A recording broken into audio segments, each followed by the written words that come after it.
Hello and welcome to today's presentation on design and simulate a 500 megawatt wind farm for Lower Cove Newfoundland.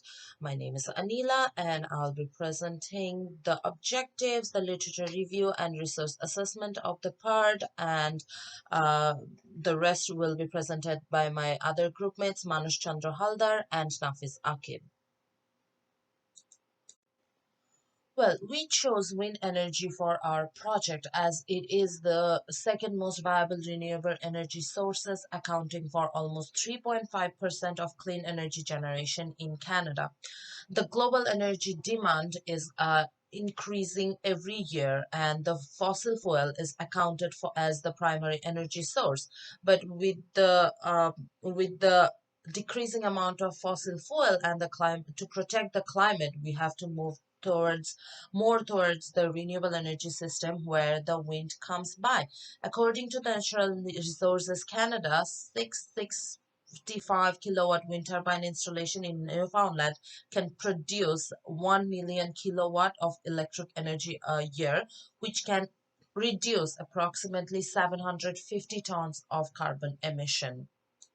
With all this information, this study aims to design and simulate a wind farm and conduct an economic analysis on the Lower Cove area in Newfoundland and Labrador. According to the Natural Resources of Canada, the province of Newfoundland and Labrador can generate actually higher wind energy than any other Atlantic territory in the continent. Despite having access to these priceless and environmentally beneficial energy sources, the province is still heavily dependent on the production and consumption of fossil fuel.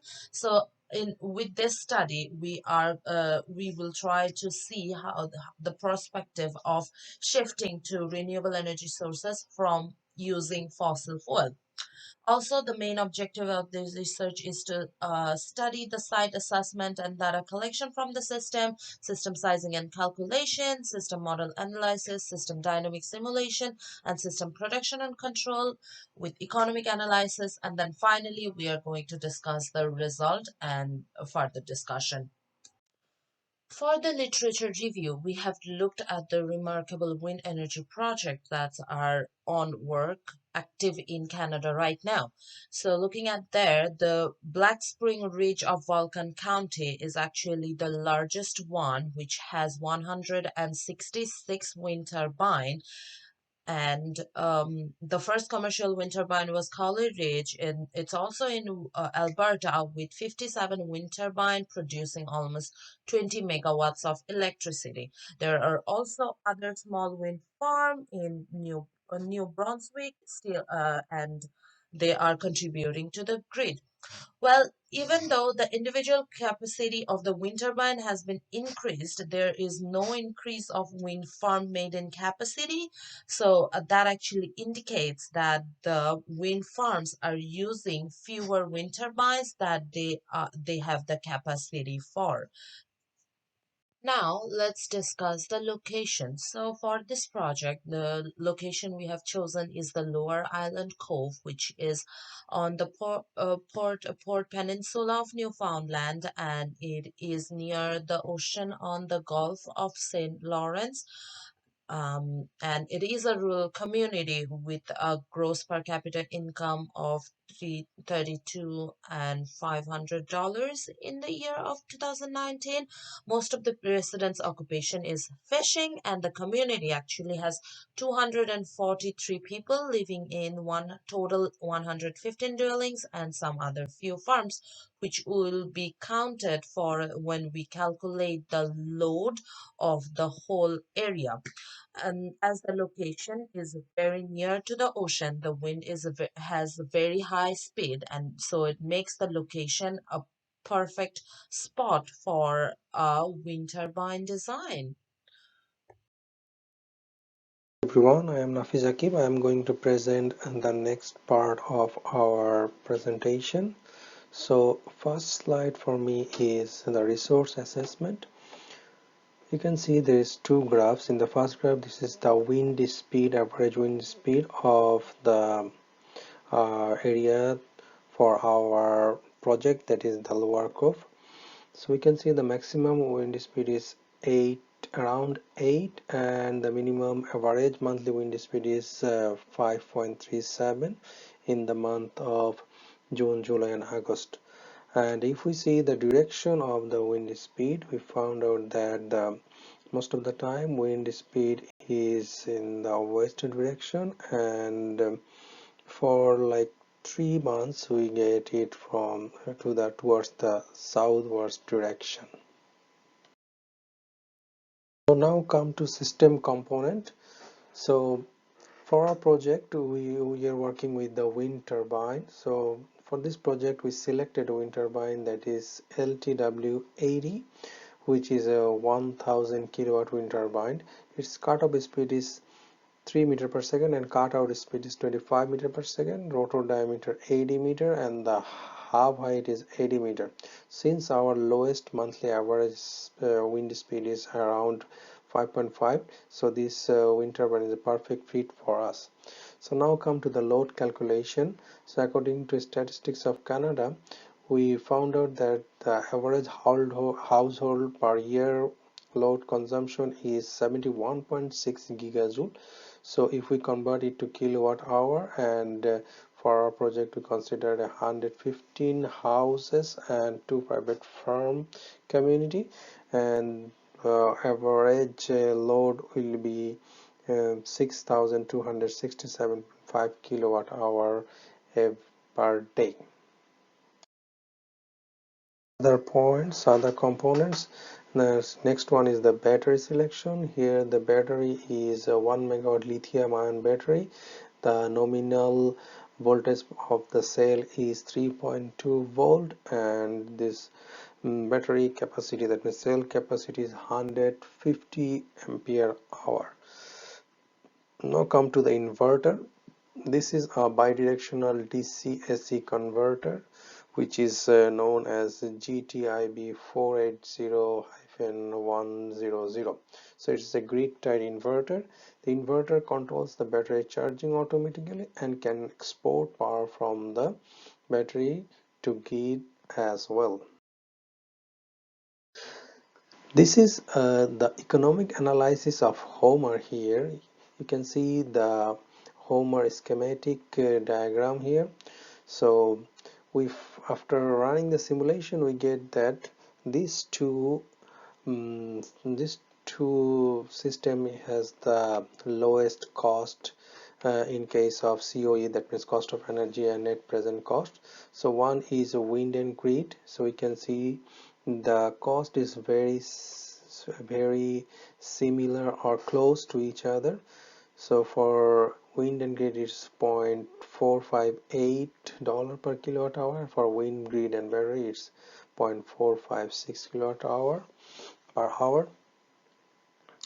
Then if we see the net present cost, we will find that 275 million is for wind and grid, and 274 for wind, battery and grid, which is very close, and other components are almost same for them. Next slide is the description of the two systems. So if we see this graph, we can find out that this graph is for total electrical load served. So we can see there's almost 9,000 kilowatt in every day. This is the graph that we found from Homer software. And if we go to the next, that grid cells is also showing the same kind of information. If we use optimized hybrid system simulation grid cells, we can see that the month of winter times, that means December, January, February, March, and some part of April, we get the most grid cells in case or in the form of kilowatt hour. They are maximum goes more than 80,000 kilowatt hour on the hourly basis. So that's it from my part. Next part will be described by my other partner. Thank you. Thank you, Nafis and Anila, for their presentation. Now I'm going to talk about the control system model of the 500 megawatt wind farm project in Lower Cove, Newfoundland. So for the project, we have developed a control system model specifying each wind farm and their control system. We can see from the MATLAB simulation here that the wind farm is connected to a synchronous alternator, a rectifier, buck boost controller, an inverter, unit transformer and grid, and a pitch controller. Now let's have a deeper look for the each control system model and how we are going to test the feasibility of the system. So one of the most quintessential subsystems of the 500 megawatt wind turbine for Lower Cove Newfoundland project is the permanent magnet alternator system of the wind turbine. The generating voltage of the permanent magnet alternator is 600 volts. The generator control system is coupled with the rotor speed and the angular speed of the wind turbine to protect against the variable wind speed and to generate a stable output voltage. As the wind turbine is receiving variable um, wind speed throughout the year, and the output voltage is first converted to DC voltage and then AC 600 volts to reduce the harmonics and to generate a balanced three-phase power output of 600 volts directly to the grid from the wind turbine. From the permanent magnet alternator subsystem of the 500 megawatt wind farm of Lower Cove, Newfoundland, we have generated a simulation for electromagnetic torque against the rated wind speed of Lower Cove, which is 6.6 meter per second. We can see from the simulating graph here that the electromagnetic torque generated against time is providing a very stable electromagnetic torque output. So therefore, the power generation against the rated wind speed can be feasible from the permanent magnet alternator system. Now let's have a look at the reference power calculation block of the permanent magnet alternator subsystem of the wind turbine. The reference power calculation block is calculated by providing a rated wind speed block which is connected directly to the reference power block of the alternator subsystem. So if the wind speed is higher than the rated speed, the generator will produce stable power. In our case, the rated wind speed for Lower Cove, Newfoundland is 6.6 meter per second, and after providing 6.6 meter per second as the wind turbine input, we can see that the alternator is providing 7.5 megawatt for each turbine, which means if the wind turbine exceeds 6.6 meter per second, the turbine will give fixed power output for each of the turbine. So the alternator system is stable. So let's have a look at the rectifier and buck boost converter model of the permanent magnet alternator system. The rectifier and the buck boost converter is primarily responsible for converting the AC power output to the fixed DC power output and then AC power output to supply to the grid directly. The permanent magnet alternator output is converted to the DC voltage with three-phase diode bridge. The buck boost converter keeps the DC link in the fixed voltage. Then the buck boost converter once again converts the DC voltage to 600 AC volt to supply to the grid directly in a stable power output and minimizes the reactive power output. We can see from the diagram that the buck boost converter is performing stable power output in the rated wind speed, and hence the converter model is feasible for our control system. Now regards to the power generation output, we can see from the simulation here that at rated wind speed the power curve gives the rated power, and beyond that the power output is relatively flat or fixed. As the power curve is a function of unit wind power, the rated power becomes flat after the rated wind speed. To make the model more stable, the edge created at the rated wind speed needs to be smoothened. So, even though the rated wind speed is 13 meter per second, the rated power is achieved at 14 meter per second. Additionally, we can see that after the rated wind speed at 6 meters per second, the power starts to generate and gives a stable power output at 14 meters per second. Figure 1 and Figure 2 respectively shows the actual power output of the wind turbine. Now, with regards to the control system testing, we will look at the real power, reactive power drop, real power, and reactive power rise from the simulation. The independent real and reactive power control can be checked using the real power drop, real power rise, and reactive power rise test. These tests are modeled in the simulation with changes in the wind speed and reactive power demands. With regards to the real power drop, mm, the wind speed has been changed from 13 meters per second to 11 meters per second at t equals 12 seconds. And then we obtained that the reactive power demand was 0.4 megavolt ampere reactive, which is uh, in the minimum condition. When this simulation was run, the real power drops and settles to the new value, dropping to the reactive power initially but recovering the original value. So we can conclude that the real power drop was minimal during the rated wind speed, and hence the real power simulation can be concluded as feasible.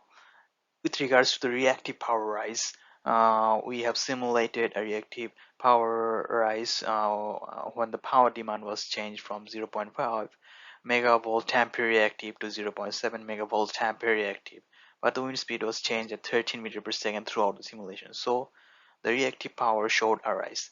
The real power output recovers to its original value after showing a little disruption. So we can conclude that the real power drop is minimal and the reactive power rise is also minimal from the simulation.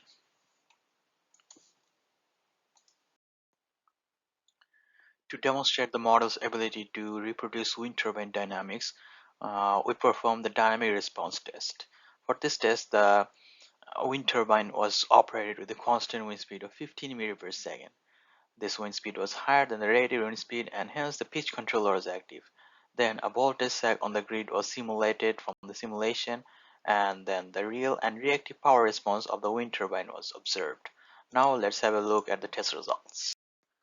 From the figure, it can be seen that the real and reactive power show a sharp increase when the event starts. This is due to the grid-side converter attempting to maintain the real power output within 2 MW despite the voltage drop occurring. The converter greatly increases the current demand for the generator, which reflects a jump in the power. So the pitch controller also seeks to maintain the real power output at 2 MW and hence begins to move on a lower angle to counter the effects of the converter action. So based on the results, we can say that the model is behaving as expected and the realistic explanations for the response can be offered.